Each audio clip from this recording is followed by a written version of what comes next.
what does this energy system of the future look like, and what steps do we take now, even as we're trying to resolve the current crisis? How do we act now to build a better future and more secure energy future for tomorrow? So I'm going to just get initial thoughts, and I have a bunch of questions, but let's just go down the line first, starting with Neil.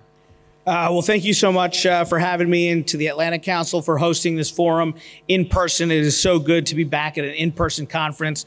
Look, the energy transition that's taking place in the United States right now, and quite frankly, globally, has been very exciting, has yielded tremendous benefits for the economy, for consumers, for the environment.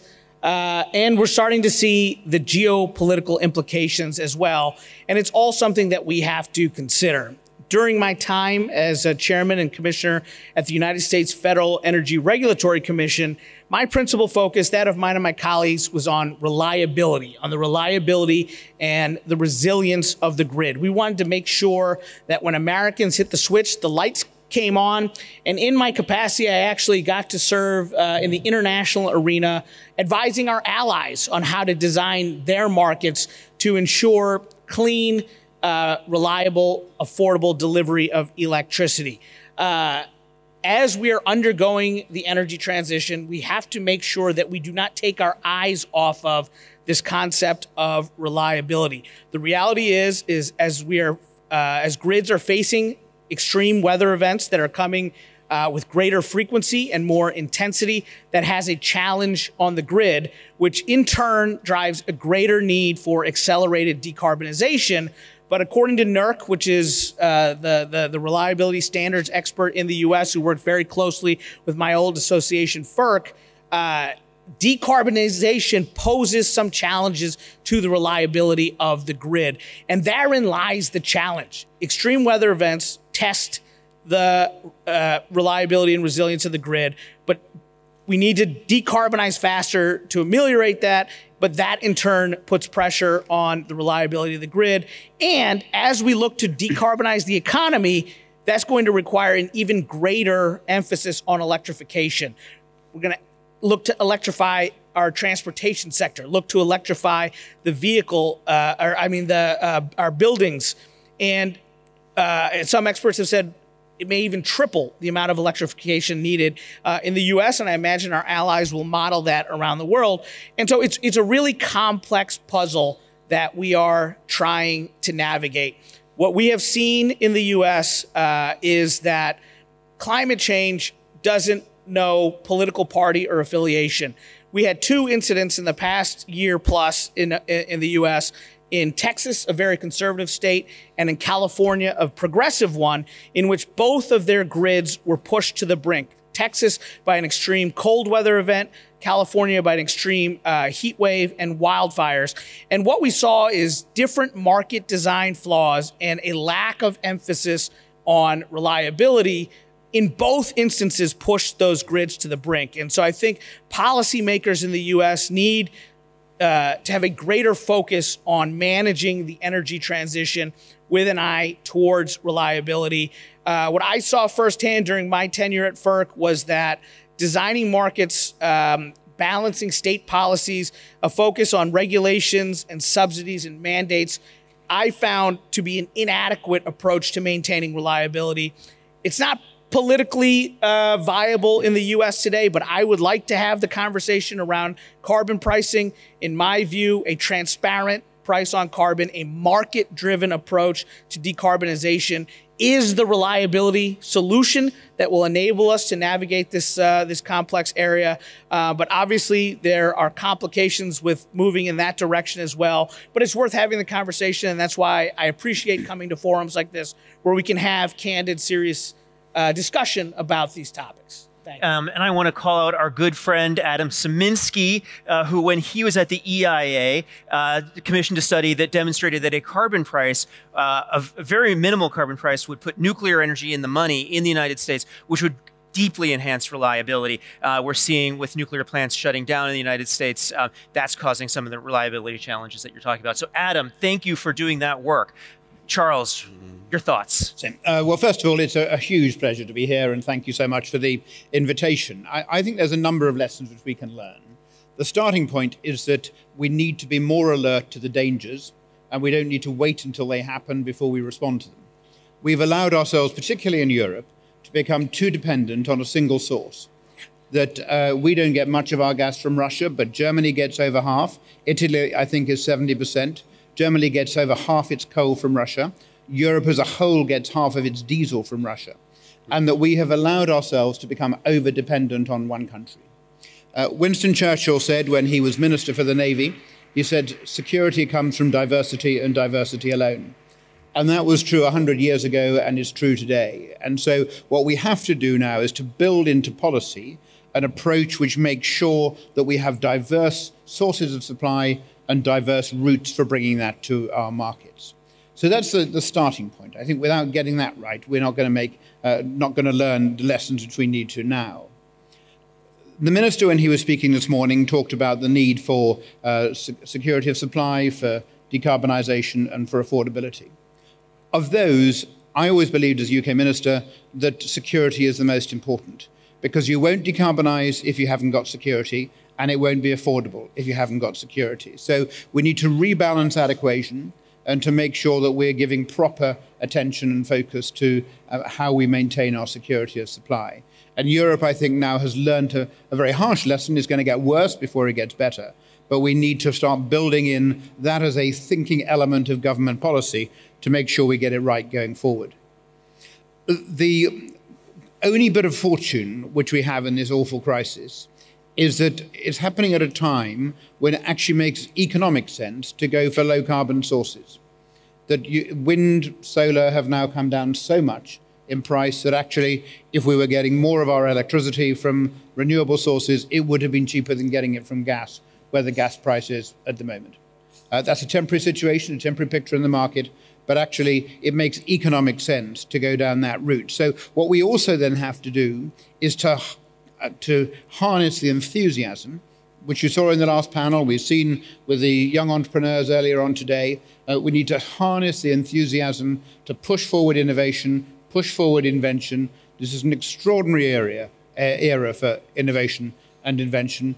We need to make sure we do that more quickly. It takes too long to bring a new technology to market. Government has to be more involved in that process. Government has to have targets backed with roadmaps, just as David was saying in the last session.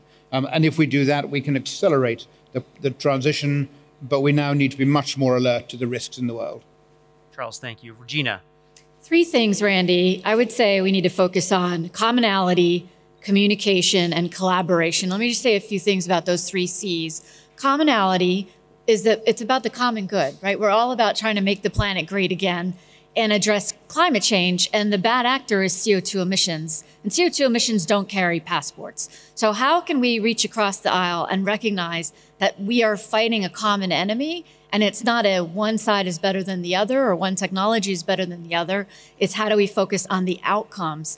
Just to give you a couple of examples, 90% of the world's economies today are under some sort of a net zero commitment. How are we going to get there? In the US, if you just take a Tesla incentive or tax incentives around electric vehicles, the implied cost of carbon abatement for a Tesla or electric vehicle incentive is over $1,000 per carbon ton, per CO2 ton. Whereas we have 45Q, which is $45 or $60. That's radically diverse relative to what we're implying the cost of carbon is. So I totally echo that we really have to solve that one, because policy instruments are very blunt and we're already implying certain costs of carbon. The second one is communication. And it is forums like this. You know, I've been to COP forums, I've been to Davos, I was at the World Petroleum Congress in Houston. You know, I sit and hear both sides of the story. And it's only now that I think we're starting to finally talk to each other versus at each other. But the communication is incredibly important. And what I counsel my oil and gas clients in particular is you have to be able to tell a decarbonization story. What is your carbon narrative and how are you going to get there? And lower cost of carbon, hydrocarbons, can absolutely be a part of that solution, right? I like to think of it more as the energy transformation, not the energy transition. Transition implies you're moving from one thing to another, where we're really going to transform all sources of energy to focus on eliminating the cost of carbon. And then the last thing is on collaboration. And here's where money and policy and corporates can come together. What was striking about COP26 in Glasgow was the strength of the corporate commitments that were made and the GFANs and a lot of the private money that have been put to the table. And my KPMG colleagues who do a lot of financing say, Regina, follow the money, because that's where things are going. And we're doing an IPO for a company in the US that's pre-revenue for hydrogen. So now it's pre-revenue IPOs. But I think there's ways to create new project financing vehicles to bridge the investments so that public financing perhaps de-risks some of the upfront investments and then encourages private financing to come to the table. And to lastly echo what Charles said about innovation, we did a program with the World Economic Forum, actually was launched 3 years ago, on how do you create public-private partnerships to scale greater sustainable energy innovations. And I don't think we've cracked the code yet, but we're getting a lot closer on that. So commonality, communication, and collaboration. Regina, thank you. And I have to agree, at the COP, the corporate pledges, the corporate ambition, which for the most part seemed very real, was hugely impressive, and they're moving much faster than governments. I want to come back to a couple of things you raised, but first I want to go to Joe. Well, thanks very much. And again, let me echo the sentiments of my fellow panelists and say it's great to be here. For those of you who don't know, the IEF, the International Energy Forum, is the producer-consumer international organization. So we have 72 member countries. Colombia just joined last week and met with the Albanian minister today. I think they're going to be joining shortly. Fantastic. And I like it when things get done at the Global Energy Forum. That's why I'm here. Yes. That's why I'm here. And you know, we have OPEC and IEA are both on my executive board. So it's a very collaborative group, but unlike OPEC and IEA that really focus on either producer or the consumer side, I've got both. And so we're much more of a neutral platform and try to take a very practical, all of the above approach, if you will. You know, it's basically 2 years to almost the date where WHO, you know, decided this was a pandemic. And what did we see shortly thereafter? We saw oil prices go into negative territory. The market lost about 10 million barrels a day. Another way to look at it, though, with the world economy shut down, the world still used 90 million barrels of oil a day. So it just shows you how dependent we are. We went from lower for longer to higher and more volatile, especially now with the Ukraine situation. So as I look at the sort of the topic for this discussion about rebuilding, I think of 3 areas where we really need to rebuild. One is investment. And investment, I'm talking, this is kind of whispered at conferences, but now it's spoken, I think, a little more loudly at conferences, investment in upstream. Even prior to the pandemic, we were in a very, very tight market because of investor pressures, ESGs being one of those, but also, as we've heard producers talk about here in other conferences, capital discipline. The pandemic created great uncertainty over the last 2 years. So you saw NOCs and IOCs cut CapEx by about 25% each year over the last 2 years. We need to get back to about $525 billion in CapEx upstream spending just to meet demand each year for the next 10 years. That's why we pursue the energy transition very enthusiastically. I agree with all of the sentiments of my fellow panelists. But, you know, it's already a very tight market. The Jody data, which the IEF manages and hosts, showed that demand came back to pre-pandemic levels of about 98%, but supply is only about 95%. A lot of people point the finger at OPEC for that supply gap, but really half of that gap is from the US producers who are, for capital discipline or just investment during COVID, not coming back. And I raise this because we're obviously, in the winter, we saw higher oil prices and natural gas prices. Obviously, the Ukraine situation has exacerbated that. But I mention this because I think that it's important for climate progress also. If the public starts to equate higher energy prices with climate policies, it will undermine public support and we're doomed. And at least in the United States, you only have one shot. If you lose them on something like this, it's gone forever. And so I think we have to, I'm starting to hear now from policymakers that if CERAWeek also hear more measured, practical discussions about the transition. We need to manage the transition. It needs to be orderly. And we have to be very careful about it. As Ed Morse, the expert oil analyst at Citigroup once said on one of our panels regarding the higher energy prices this winter, he said, some politicians are calling it in Europe a bump in the road on the energy transition. He said it's not. It's a revolution in energy transition. The transition is a revolution. We need to think about it like that and be much more careful about it. The other area is technology, and it's been referenced here. The IEA came out with this technology report that basically said half of the emissions we need to address to meet our climate goals have to come from new technologies that aren't commercialized or aren't even invented yet. So we need R&D. We need governments to invest in R&D. We need private sector to invest in R&D. And we need to invest in hydrogen, the last panel. Very, very exciting. There's a lot that can be done there. CCUS, the circular carbon economy that CAPSARC is really spearheading a lot of the public discourse on. It's very, very important. The third area to this rebuilding process that I think we really have to focus on is energy access and energy poverty. And sometimes this gets overlooked, but the COVID and the pandemic has really made it much worse, the gap between those with energy and those without. And let me just give you one example that I think really shines a light on this. Heathrow Airport consumes more energy than the entire country of Sierra Leone. I was in Nigeria about 2 weeks ago at an Africa Energy Conference, and one of the ministers there said, we will decarbonize, but first we have to carbonize.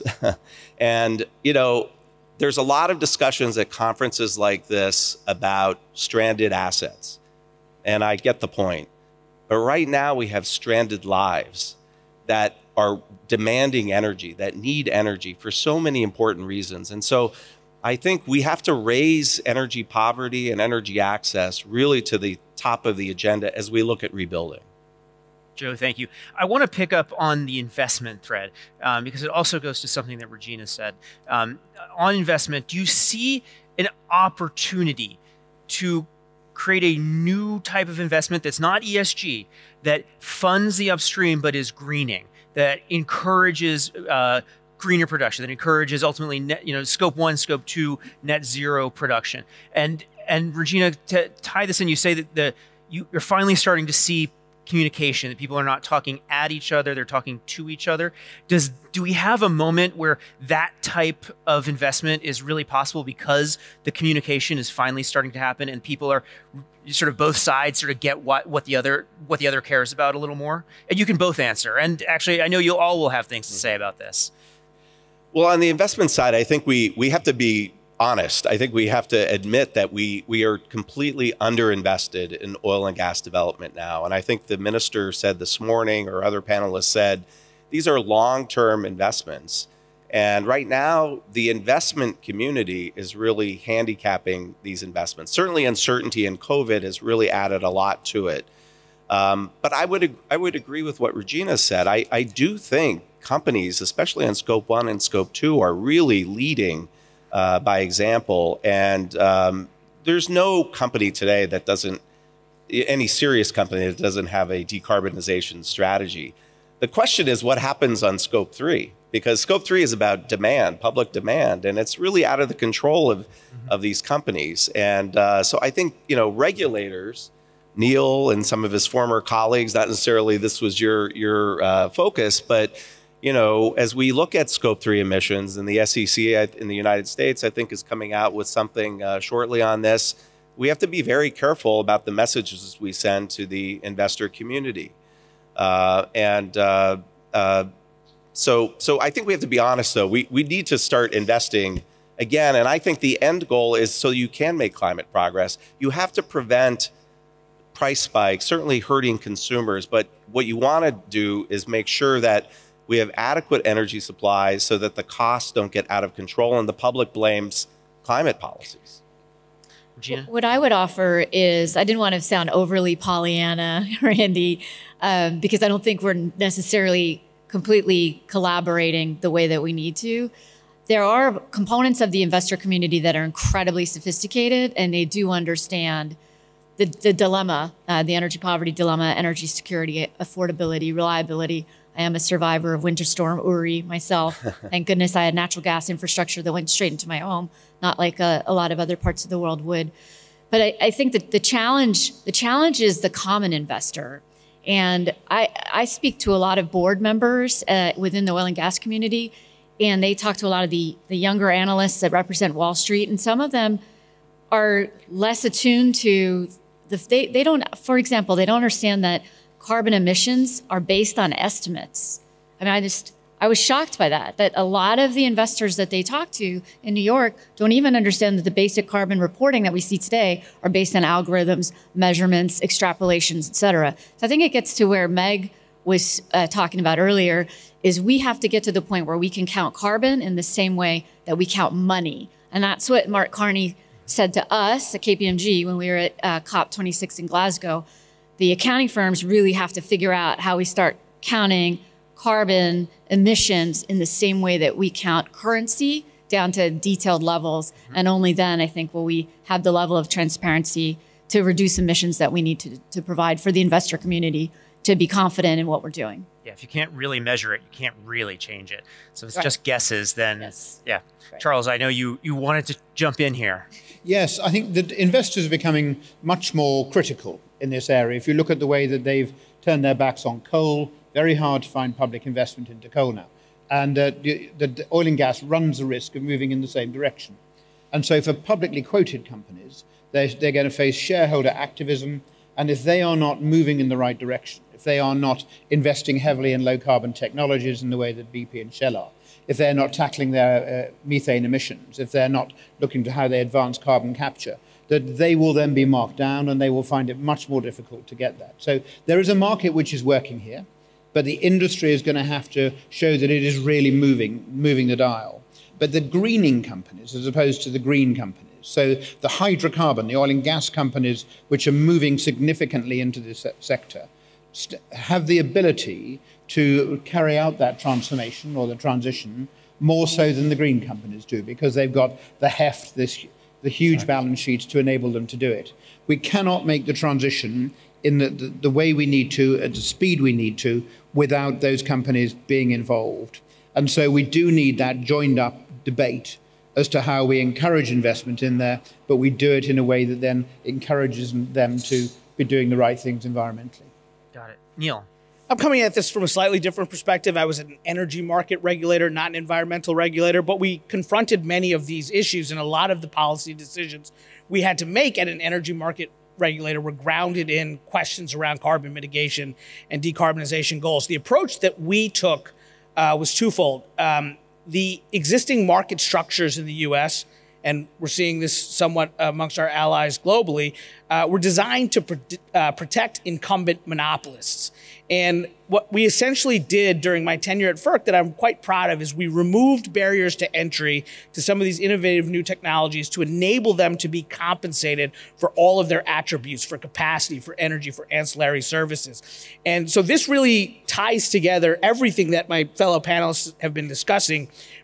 Talking about innovation, to me, competition drives innovation. And so when you give these new technologies an opportunity to compete and have access to the market, that not only drives cost discipline, but innovation.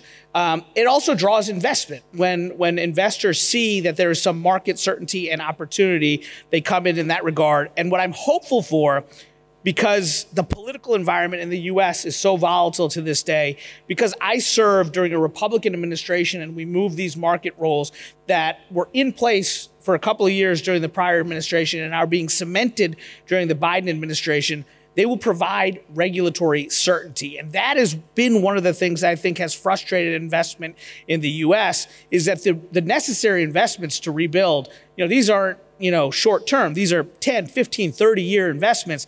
It has become maddeningly frustrating to invest in the U.S.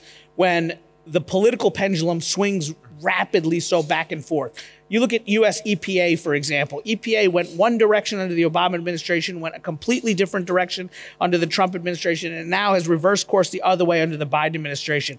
How do you make long-term investment decisions with that kind of regulatory volatility? So one of the things that I appreciated about the role I got to play at an independent, bipartisan market regulator is we were able to put rules in place that are largely going to be durable and withstand legal and political challenges.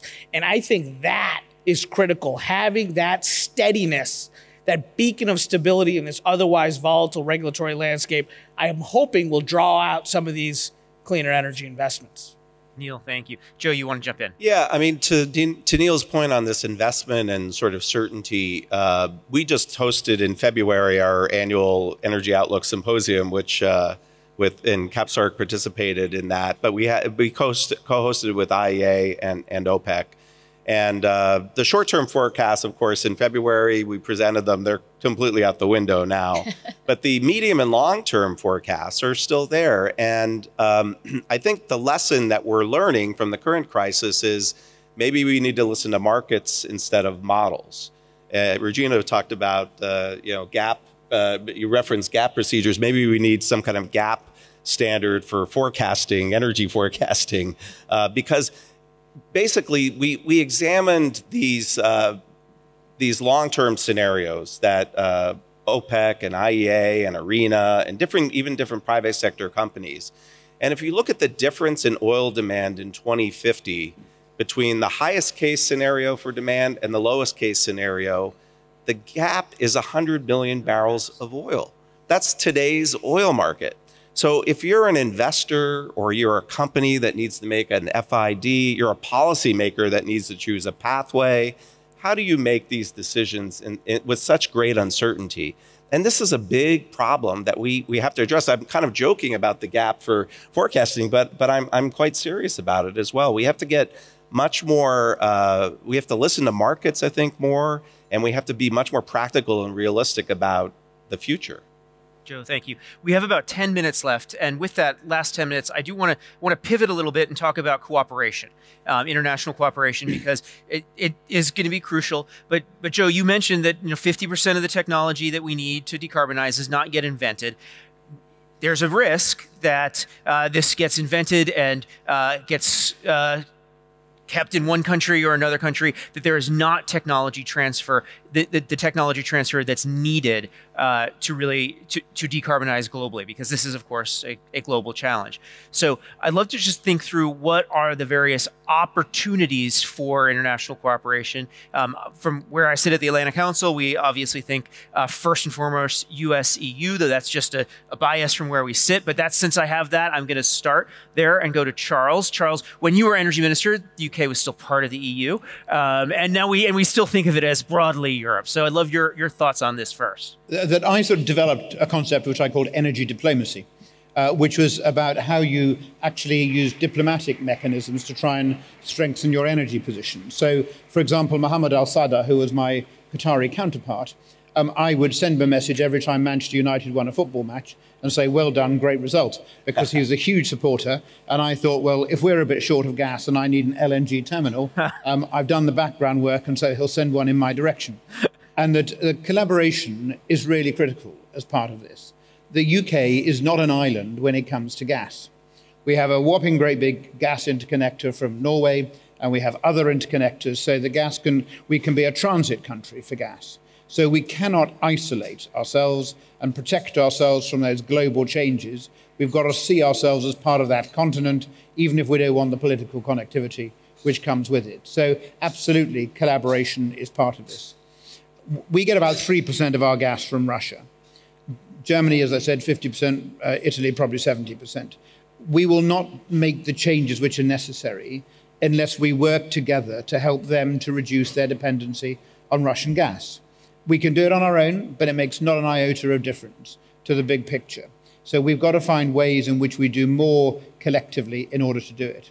And the other aspect of that, given the magnitude of the challenge and the new technologies coming through, we heard in the hydrogen panel, then yes, let's collaborate. Let's work together. Let's share the ingenuity which is there to see if we can accelerate it. Because we are facing a global crisis. And even if we think that competition may deliver the best results, actually, sometimes you need to collaborate to bring the best minds together to create bigger projects, to make the change from concept to commercialization that much more rapid.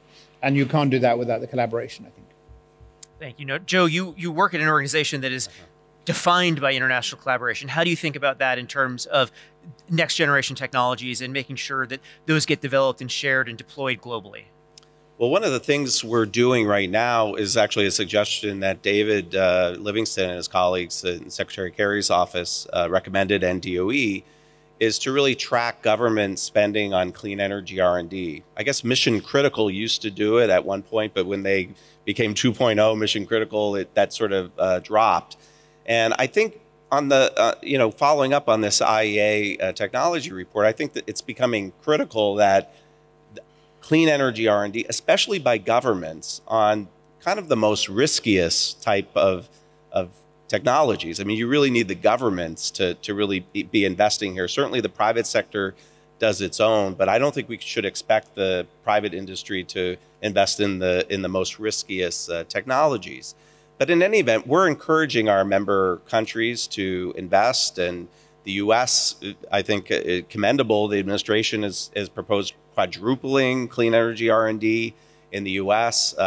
Italy is discussed. France has come up with a big new industrial policy that puts a lot of focus on clean energy R&D. And so we're encouraging a lot of member countries to do that. But the next natural step of following the clean energy R&D is this part that you've talked about, the collaboration and making sure that tech transfer is available. And I can tell you, again, I was just in Nigeria for this conference.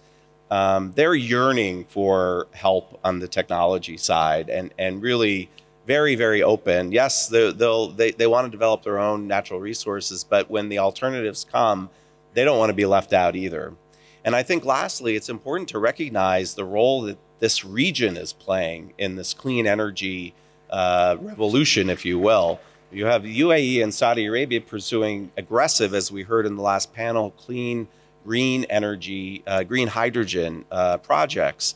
And, they have a special role to play. They not only have to become trailblazers in clean energy, and I think are doing it because they see a commercial opportunity here, but they're also doing it to be good stewards of the planet. But at the same time, they have to provide, gas and oil that drive today's world economy. So I think we have to commend them and encourage them in what they're doing, both on the clean energy side and simultaneously providing supplies that the world economy depends on today.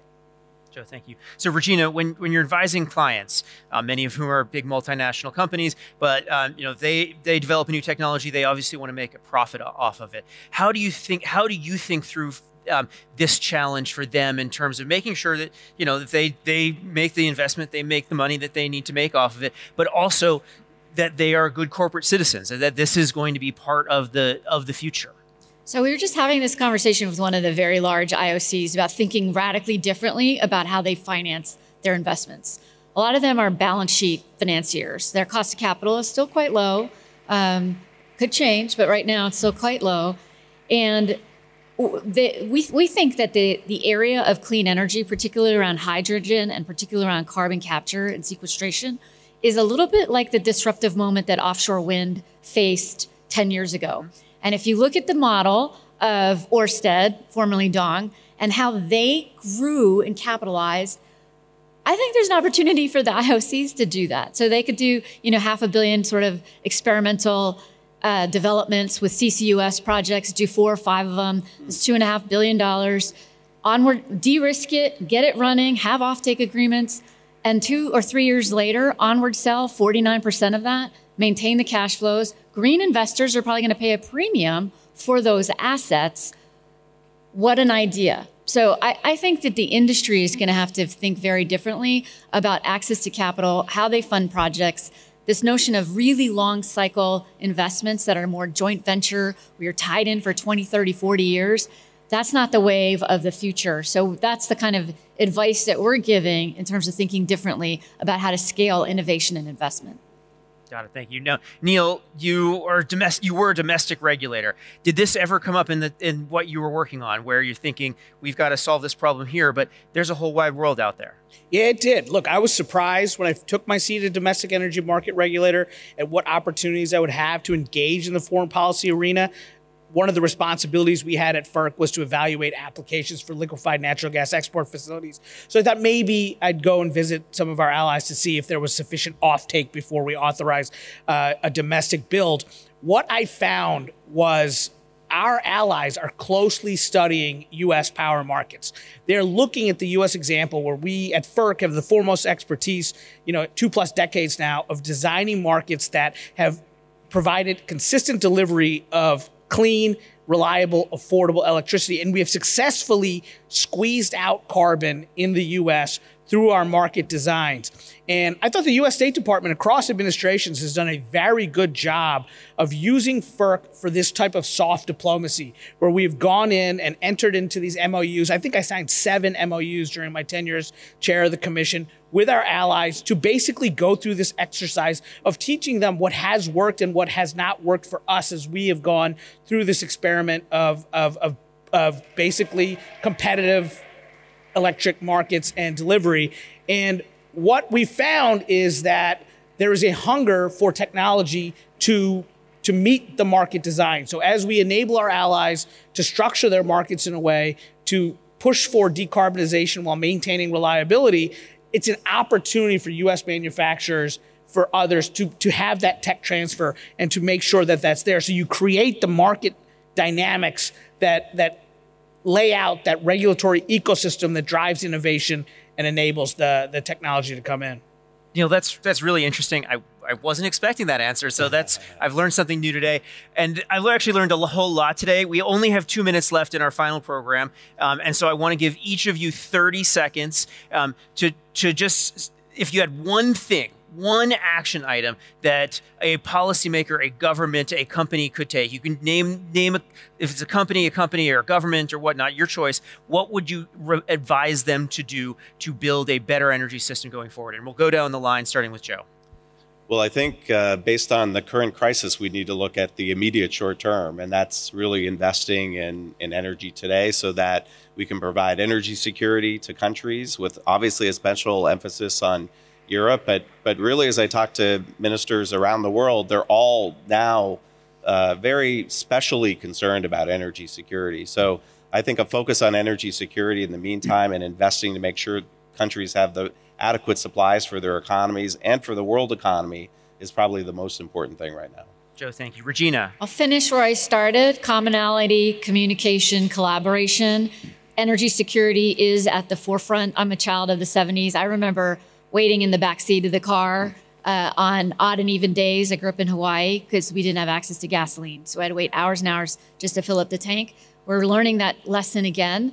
But if we could focus on the common good, carbon emissions, they're no good. We want to reduce them, but we still need energy poverty. We have to address it. I was in India right before this, and they import 85% of their country's needs. And to face this kind of pricing environment is absolutely really challenging for their economy. So I'll leave it there with my 3 C's, Randy. Charles. Jim's right about the short-term issues, but I'd add to it actually the long-term issues, which means they obviously have to talk about everything. Because what they need to be looking at now is where is the next crisis coming from. We can already see, I think, where it's happening. We're seeing this huge growth in the demand for electric vehicles. But 87% of the lithium chemicals for the electrical vehicle industry comes from China alone. 100% comes from Asia. And if we want to have sustainable EV industries in the States, in Europe, then we have got to make sure that we are doing more of that processing work to have a sustainable industry there. So that absolutely focus on the here and now, but let's be much more alert to the problems which are coming down the line and where there's evidence to show us that it's happening. Charles, the Atlantic Council is publishing tomorrow a new paper on battery minerals and sustainability and U.S.-Canada cooperation. Okay, yep. Neil. Look, I'm speaking my one idea from someone who's spent the totality of my career in the U.S. political and regulatory environment. The one thing that I would advise is applicable to the US and I think globally as well. I want to make energy policy boring again. When energy policy is boring and you allow the engineers and the economists and the lawyers to sort it out, you get productive outcomes. What is happening now is energy has become too interesting and too politicized, and you have political actors who are making decisions around serious things like resource adequacy. We need to take the politicians and the pundits out of it, let the engineers and the economists and the lawyers design our markets going forward, make energy boring. It'll make this conference less interesting, but it'll be better for the planet. Yeah, I can't recommend that just because of, we've got this thing that we have to do every year. It'd be really dull, but I take your point. Thank you so much, everyone. Thank you again all for joining us today. Really give everybody a round of applause. This was fantastic.